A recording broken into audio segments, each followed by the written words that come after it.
Okay, so in this particular session, we're going to focus on what's called the Dropcam. This is the Wi-Fi video monitoring camera.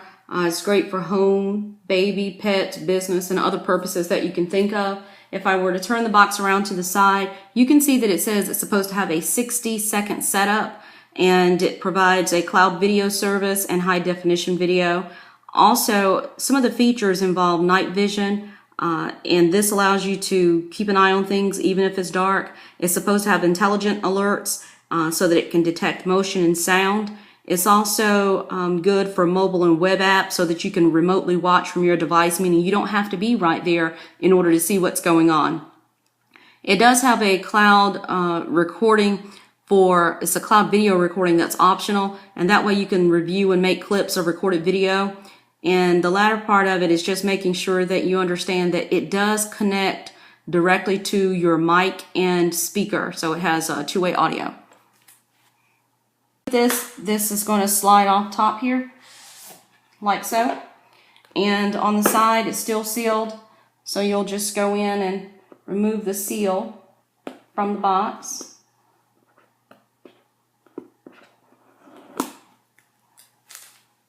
And in this case, when you open it up, it looks like this on the side. When you open it up, this is how it looks on the inside.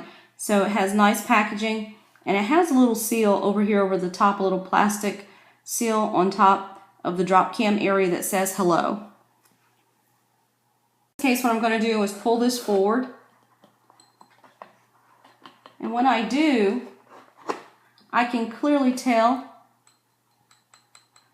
it has a little metallic sound. What's nice is this looks flexible, so I'm just going to pull it forward like so, and you can see it sits down like that. In the back of the box, it has a little base, and this is so that you can wall mount it, so the little plate says wall mount. Move this back part of the item so that we can see what possibly comes here. And now we can notice that inside you'll get a little quick start guide with information. You also have a USB cable. And with it, the USB cable looks like this so that you can connect it into another device. And this end attaches to the device itself. And on the inside, it looks like we have some brackets to make it wall mountable, as well as we have this, which is the charger for the battery. This also gives you a place to plug the USB cable into, and this flips forward like so, and this is what it looks like on that end. So I'm going to just push that back.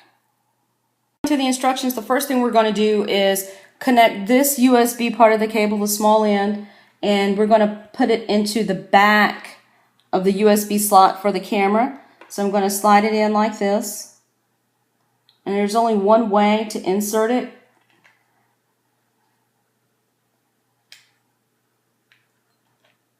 And so it slides in and it fits like that. The second thing I'm going to do is, let me raise it a little bit, like that. The second thing I'm going to do is take this end, because the instructions want you to plug it into a computer USB port. So I'm just going to plug it into one, which is right here. So when I plug in the cable, I get the flashing light on the device itself. So I can see that it's going to flash yellow while it's trying to make the connection to the device.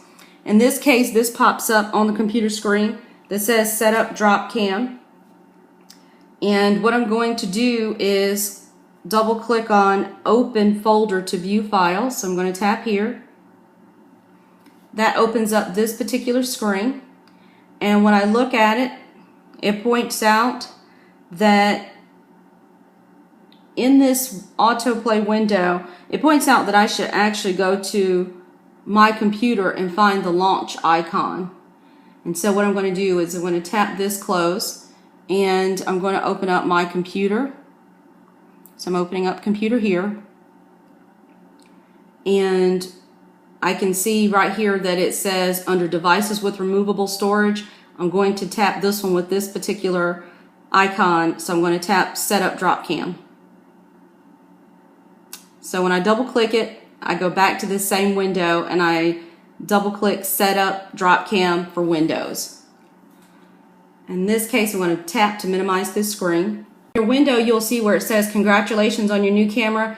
This is what you need in order to get started. It points out you need to have a Dropcam account or you need to log into an existing one. It points out that you also need to connect your camera to Wi-Fi, and it talks about placing your camera in a particular area. So I'm just going to go in and tap Let's Get Started.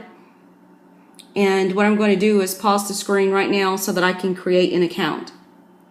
In this case, what I'm going to do is go ahead and tap Create Account. Points out my information doesn't match. So let me correct that. Here it's asking me to choose my Wi-Fi network, so I'm going to do that. And I'm going to pause while I enter that information. I'm going to tap Connect to Wi-Fi. Once that finishes, it'll point out, it'll say connected to Wi-Fi. It'll give you this message that says your camera was successfully connected to the Wi-Fi network, and what you'll do is tap Next. This actually goes into some risks, some warnings that you'll want to read as it relates to this particular device, and then they give you a toll-free number so that you can actually get support. Tap, or in this case click, that you understand and select Next. And now it talks about placing your camera after you go ahead and unplug the camera, and you can put it wherever you want. And it points out that you should also plug it into a power outlet. But it also says that your camera must be within range of the Wi-Fi. So in this case, I'm going to tap on Next again. It's waiting for the camera to connect. And once that occurs, it'll give you the ability to allegedly take your camera, put it wherever you want so that you'll be able to get video. The camera has successfully connected. On the Dropcam itself, the light will turn blue. In this case, it's asking you to give a title for your new Dropcam. I'm going to call it Home Monitoring or Home Monitor. And I'll keep the time zone because it's correct. And now it looks like you can tap Watch Now. And it makes a confirmation that in this particular case, all the information's present. And you can see that as you move the camera around, it'll give you a view of what's there and what it's looking at. And then you click on Next as you go through this to review your cloud recording. So it has some pretty interesting information here. It's letting you tap Download and do Done.